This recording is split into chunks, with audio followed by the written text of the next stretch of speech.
વિદ્યાર્થી મિત્રો, ધોરણ 8 વિજ્ઞાન પાઠ 8 કોષ રચના અને કાર્ય એમાં આપણે એક પ્રયોગનો અભ્યાસ કરવાનો છે. પ્રયોગ છે કે મનુષ્યના ગાલની અંદરની સપાટીના કોષનું અવલોકન કરવું. એટલે કે આપણા ગાલની અંદરની જે સપાટી છે એ સપાટીમાં રહેલા કોષનું અવલોકન કરવું.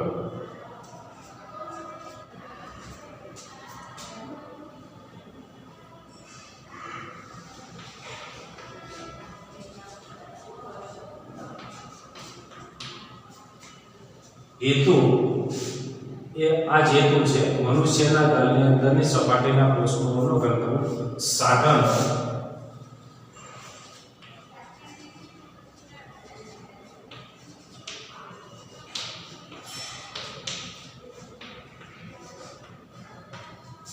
સૂક્ષ્મદર્શક યંત્ર,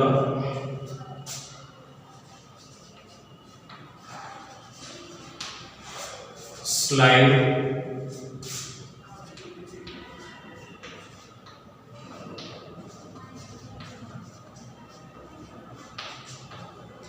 કવર સ્લિપ,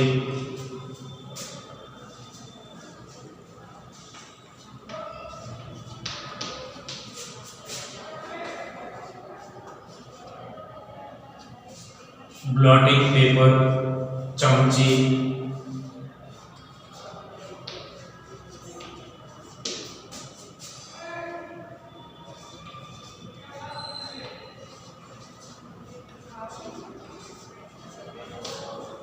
મિથિલિન બ્લુ,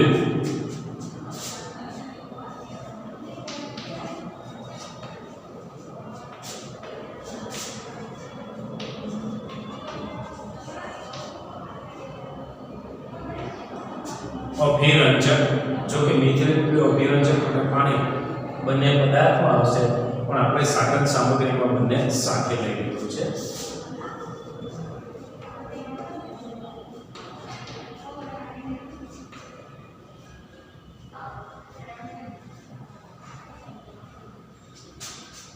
પદ્ધતિ તો કે સૌ પ્રથમ એક ચમચી લો. એ ચમચીને પાણી વડે ધોઈ અને તેને મોંની અંદર ગાલની અંદરની સપાટી ઉપર હળવેકથી ઘસો, જેથી ચમચીમાં પ્રવાહી દ્રવ્ય એકઠું થશે. આ પ્રવાહી દ્રવ્યને એ કાચની સ્લાઇડ ઉપર મૂકો. તેના ઉપર પાણીના 1 થી 2 ટીપા અને મિથિલિન બ્લુ અભિરંજકનું 1 ટીપું મૂકો. ત્યારબાદ તેને કવર સ્લિપ વડે એવી રીતે ઢાંકો કે જેથી અંદર હવાના પરપોટા રહે નહીં. હવે તેની આસપાસનું વધારાનું પાણી એ બ્લોટિંગ પેપરની મદદથી શોષી લો અને તેને સૂક્ષ્મદર્શક યંત્ર હેઠળ મૂકી અને તેનું અવલોકન કરો. પદ્ધતિ બોર્ડ પર લખું છું વિદ્યાર્થી મિત્રો.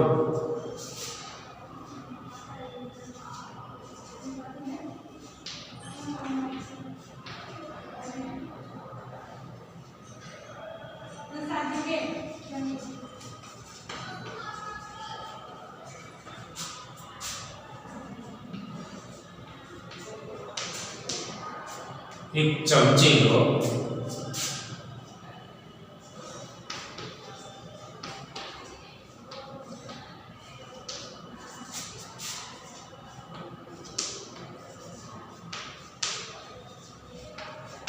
તેને પાણી વડે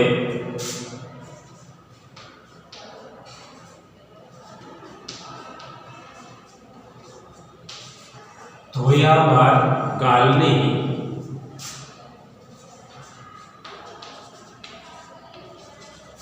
અંદરની સપાટી પર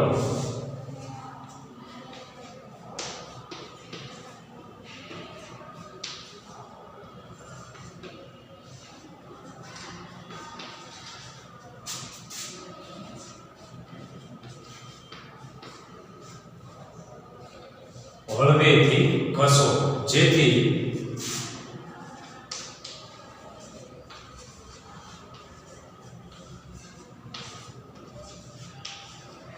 चमची पर प्रवाही द्रव्य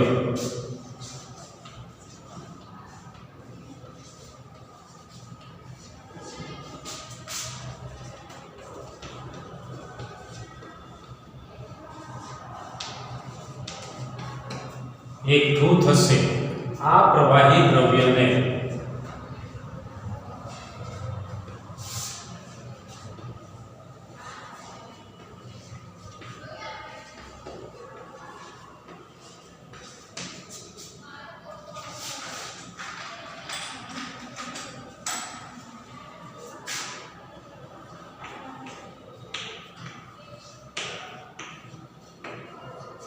કાચની સ્લાઇડ પર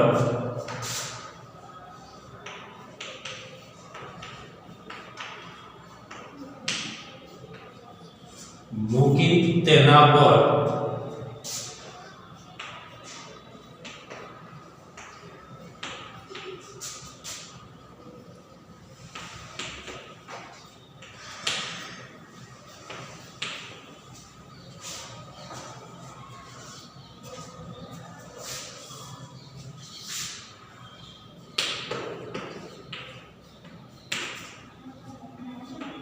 પાણીના 1 થી 2 ટીપા મૂકો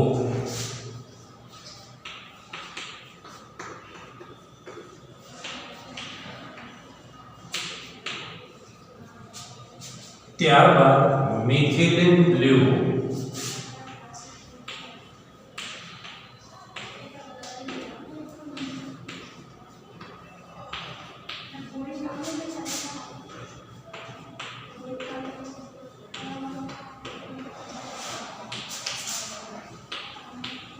અભિરંજક વડે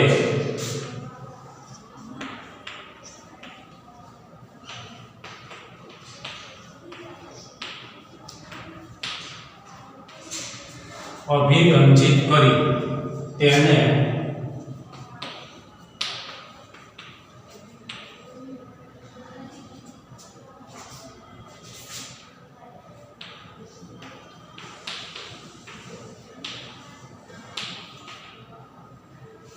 કવર સ્લિપ વડે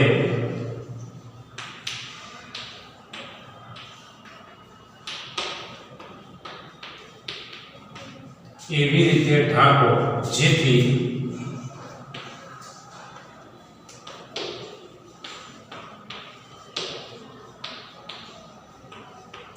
તેમાં હવાના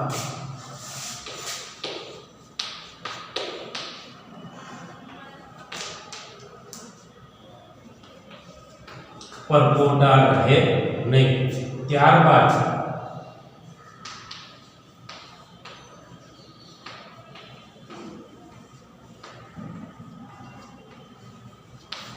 તેની આસપાસનું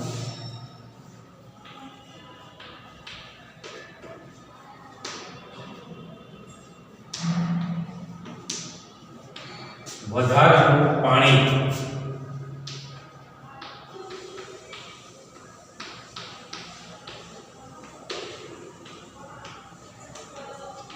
બ્લોટિંગ પેપર વડે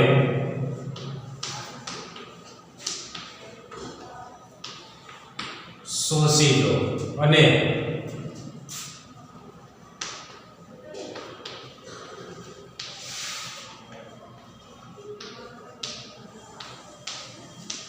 તેને સૂક્ષ્મદર્શક યંત્ર હેઠળ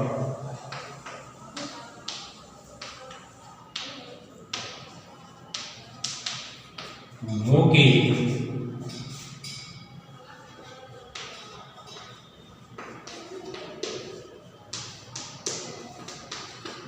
અવલોકન કરો ફરીથી પદ્ધતિ ઝડપથી જોઈએ એક ચમચી લઈ તેને પાણી વડે ધોયા બાદ ગાળની અંદરની સપાટી પર હળવેથી ઘસો જેથી ચમચી પર પ્રવાહી દ્રવ્ય એકઠું થશે આ પ્રવાહી દ્રવ્યને કાચની સ્લાઇડ પર મૂકી તેના ઉપર પાણીના 1 થી 2 ટીપા મૂકો ત્યારબાદ તેને મિથિલિન બ્લુ અભિરંજક વડે અભિરંજિત કરી અને કાચની કવર સ્લિપ વડે એવી રીતે ઢાંકો કે જેથી તેમાં હવાના પરપોટા રહે નહીં ત્યારબાદ તેની આસપાસનું વધારાનું પાણી બ્લોટિંગ પેપરની મદદથી શોષી લો હવે તેને સૂક્ષ્મદર્શક યંત્રો હેઠળ ગોઠવી અને તેનું અવલોકન કરો હવે વિદ્યાર્થી મિત્રો આકૃતિ બોર્ડ પર કરું છું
અવલોકન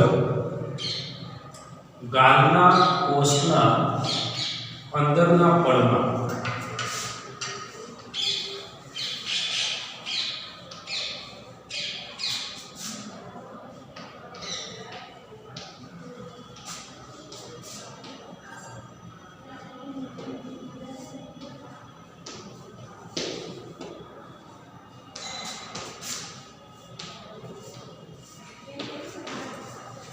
ગાલની અંદરની સપાટીના પડમાં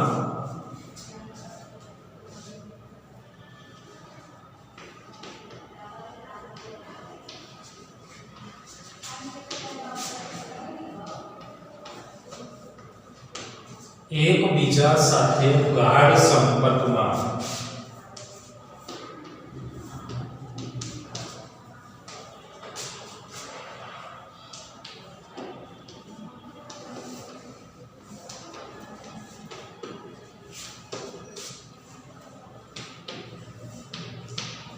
જોડાયેલ કોષો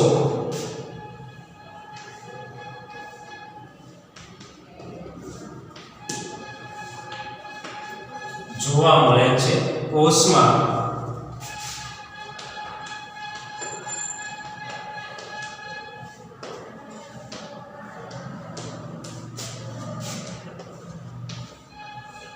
કોષ કેન્દ્ર, કોષ રસ,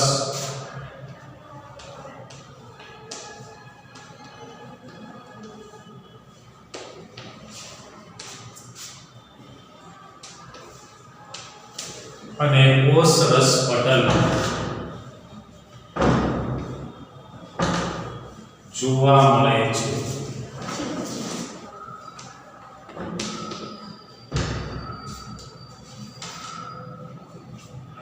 નિર્ણય ગાલની અંદરની સપાટીના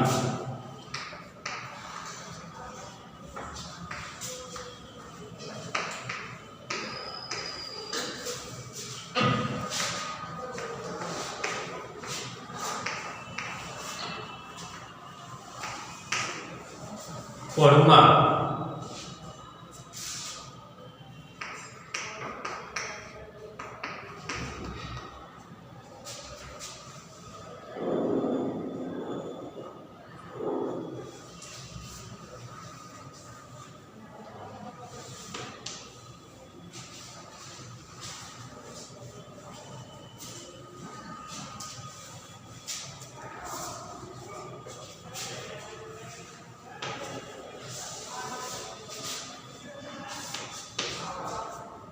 ગાલની અંદરની સપાટીના પડના કોષોમાં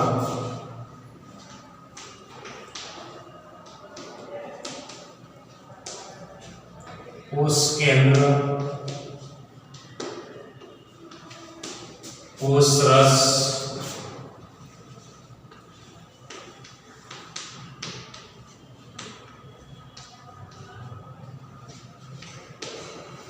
અને કોષ રસ પટલ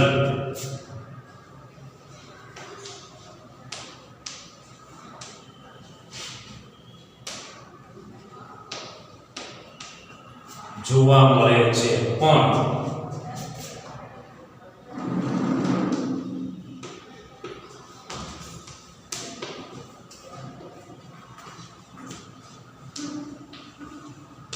તેમાં કોષ દિવાલ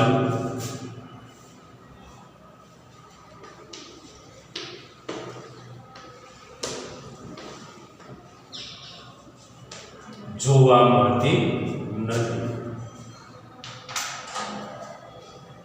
વિદ્યાર્થી મિત્રો, આ સાથે આ પાઠ પૂરો થાય છે. ગૃહ કાર્ય માટે આ પાઠનું સ્વાધ્યાય તમારે વિજ્ઞાનની નોંધમાં લખવાનું છે. એ હું તમને અત્યારે જ લખી આપું છું. અને હવે આપણે નવો પાઠ શરૂ કરીશું, પાઠ 9.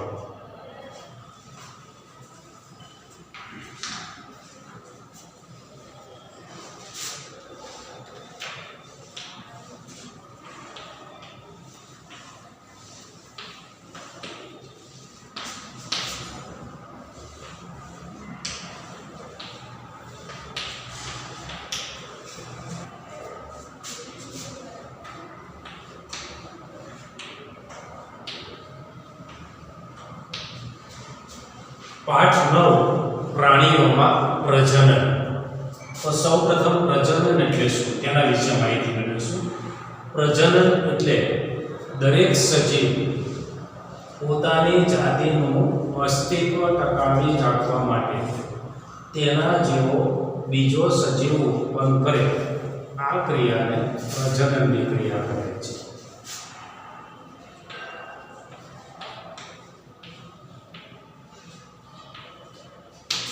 દરેક સજીવ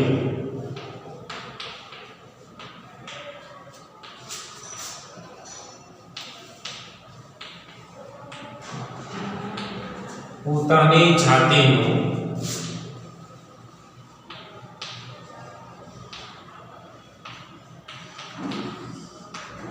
અસ્તિત્વ ટકાવી રાખવા માટે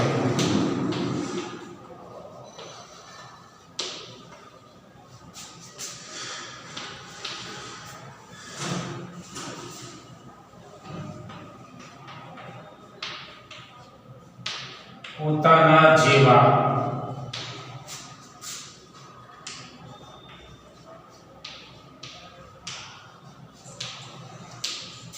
બીજા સજીવ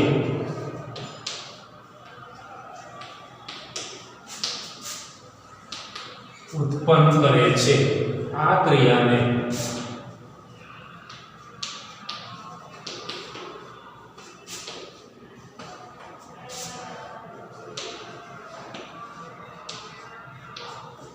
પ્રજનન કહે છે.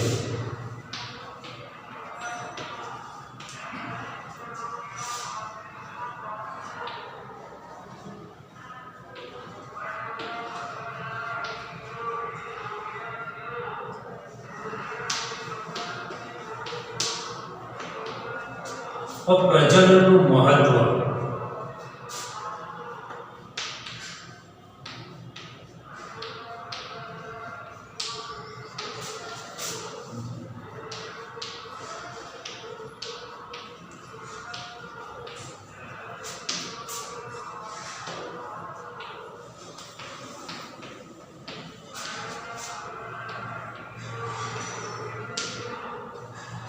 પોતાના જેવા બાળ સજીવનું નિર્માણ થાય છે પ્રજનનની ક્રિયા.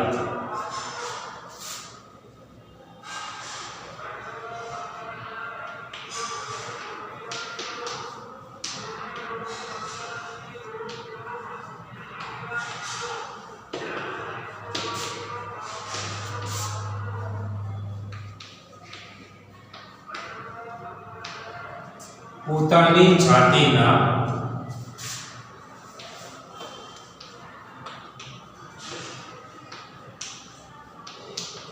સભ્યોની સંખ્યામાં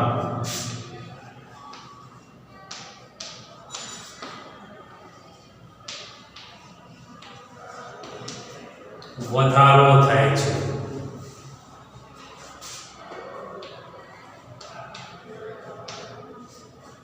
જે તે જાતિના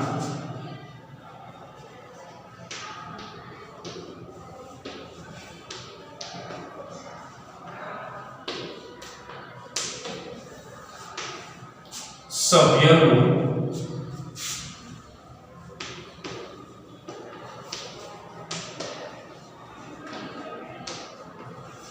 સાતત્ય જળવાઈ રહે છે.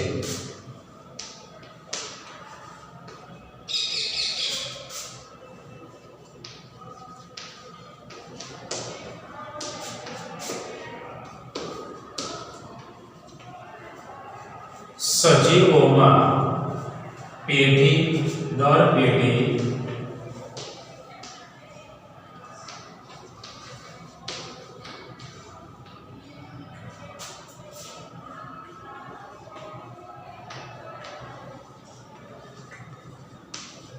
નિરંતરતા જાળવી રાખવાનું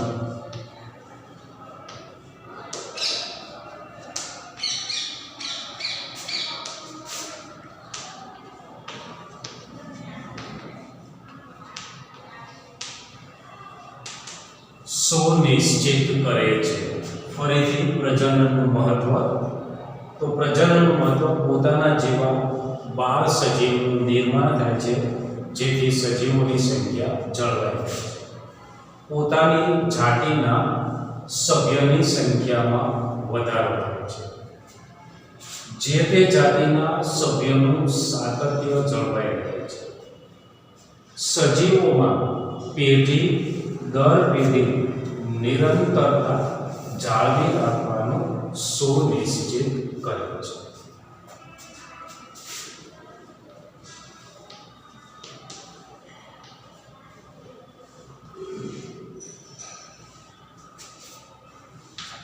ફલન એટલે શું?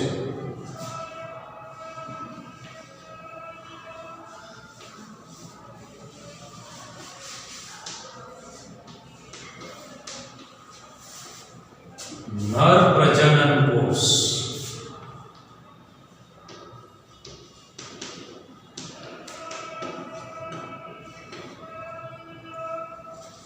એટલે શુક્રકોષ નરજન્યુ.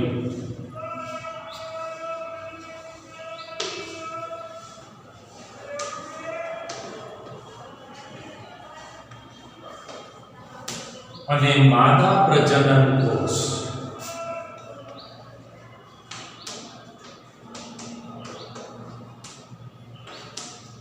અંડકોષ એટલે કે માદા જન્યુ. નર પ્રજનન કોષ અને માદા પ્રજનન કોષના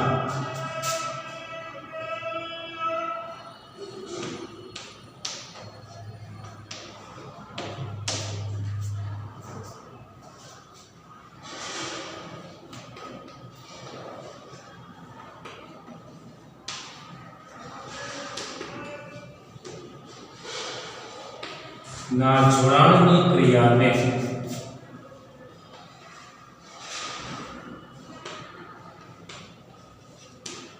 ફલન કહે છે. ફરીથી ફલન. નર પ્રજનન કોષ એટલે શુક્રકોષ નરજન્યુ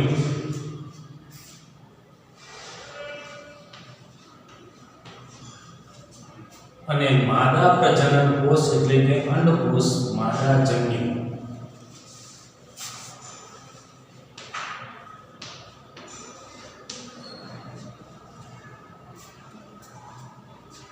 નર પ્રજનન કોષ અને માદા પ્રજનન કોષના જોડાણની ક્રિયાને ફલન ક્રિયા કહે છે. કેટલાક પ્રાણીઓમાં ફલનની ક્રિયા માદા પ્રાણીના શરીરની અંદર થાય છે અને કેટલાક પ્રાણીઓમાં ફલનની ક્રિયા માદા પ્રાણીના શરીરની બહાર થાય છે. જો ફલન ક્રિયા એ માદા પ્રાણીના શરીરની અંદર થાય તો તે અંતઃફલન કહેવાય છે, અને જો ફલનની ક્રિયા એ માદા પ્રાણીના શરીરની બહાર થાય તો તે બાહ્ય ફલન કહેવાય છે.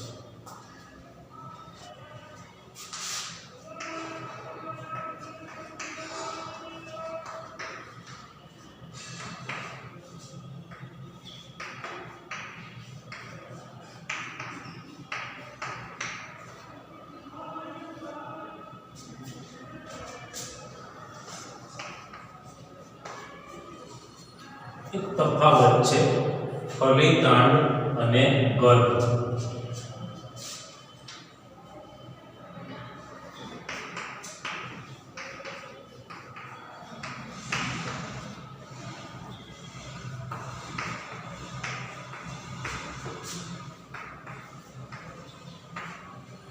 ફલિતાંડ એ એકકોષી છે.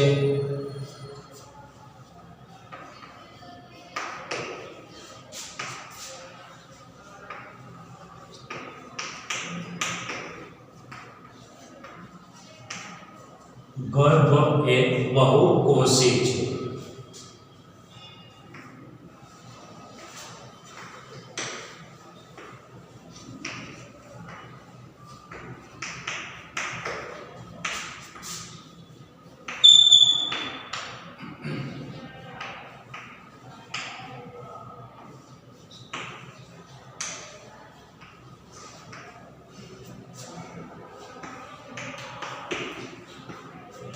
નર પ્રજનન કોષ અને માદા પ્રજનન કોષના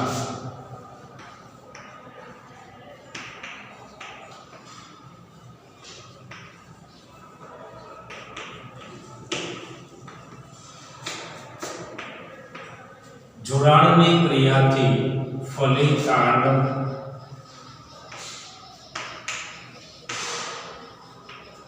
બને છે અને ફલિતાંડમાં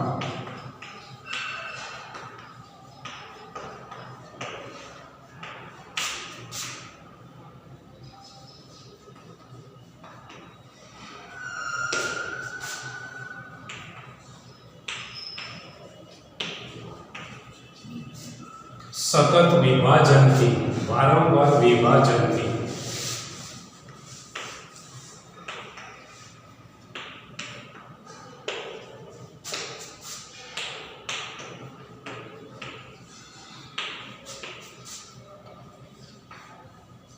ગર્ભનું નિર્માણ થાય છે.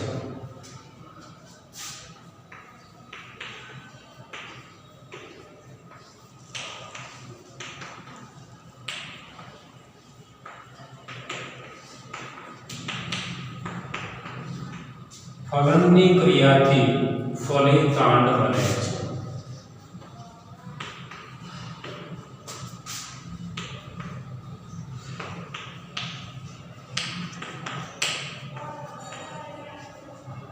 ગર્ભ વિકાસથી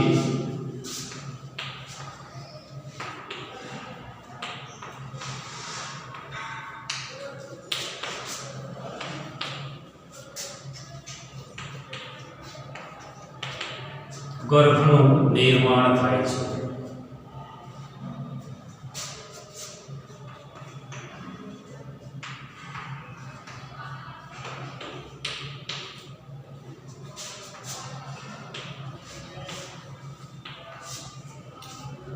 આપણે આગળ પ્રજનનની વ્યાખ્યા જોઈ. પ્રજનનના બે પ્રકાર છે, અલિંગી પ્રજનન અને લિંગી પ્રજનન.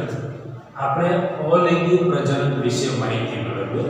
તો અલિંગી પ્રજનનમાં એક જ પિતૃ સજીવ ભાગ લે છે અને તેમાં નર પ્રજનન કોષનું નિર્માણ થતું નથી અને પ્રજનન કોષના નિર્માણ વગર એ બાળ સજીવનું નિર્માણ થવાની ક્રિયા એ અલિંગી પ્રજનન કહેવાય છે.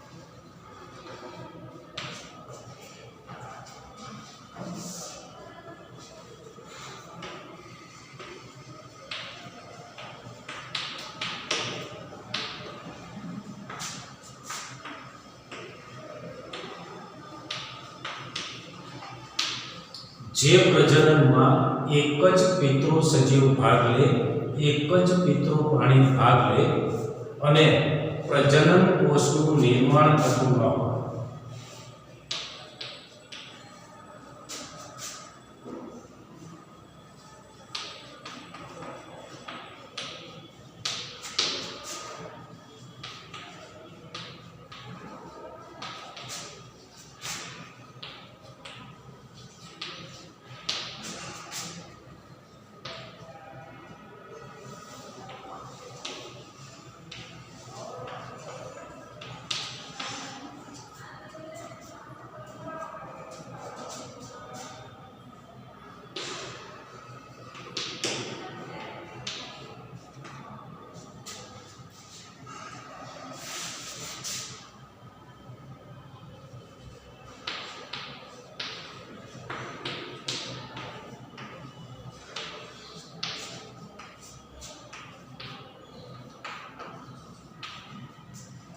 જે પ્રજનનમાં એક પિતૃ સજીવ ભાગ લે અને પ્રજનન કોષનું નિર્માણ થતું ન હોય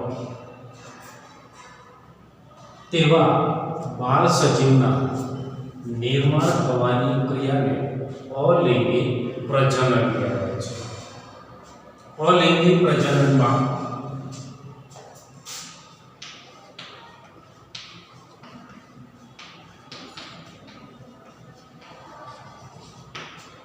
કલિકા સર્જન,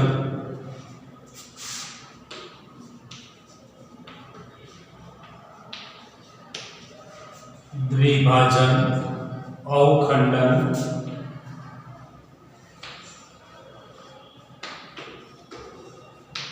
વગેરે અલિંગી પ્રજનનના પ્રકાર છે.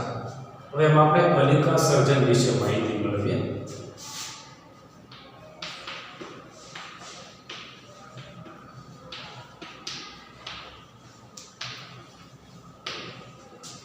કલિકા સર્જન હાઇડ્રા નામનું સજીવ, હાઇડ્રા પ્રાણી એ કલિકા સર્જન દ્વારા એ પોતાના જેવા બાળ પ્રાણીનું નિર્માણ કરે છે.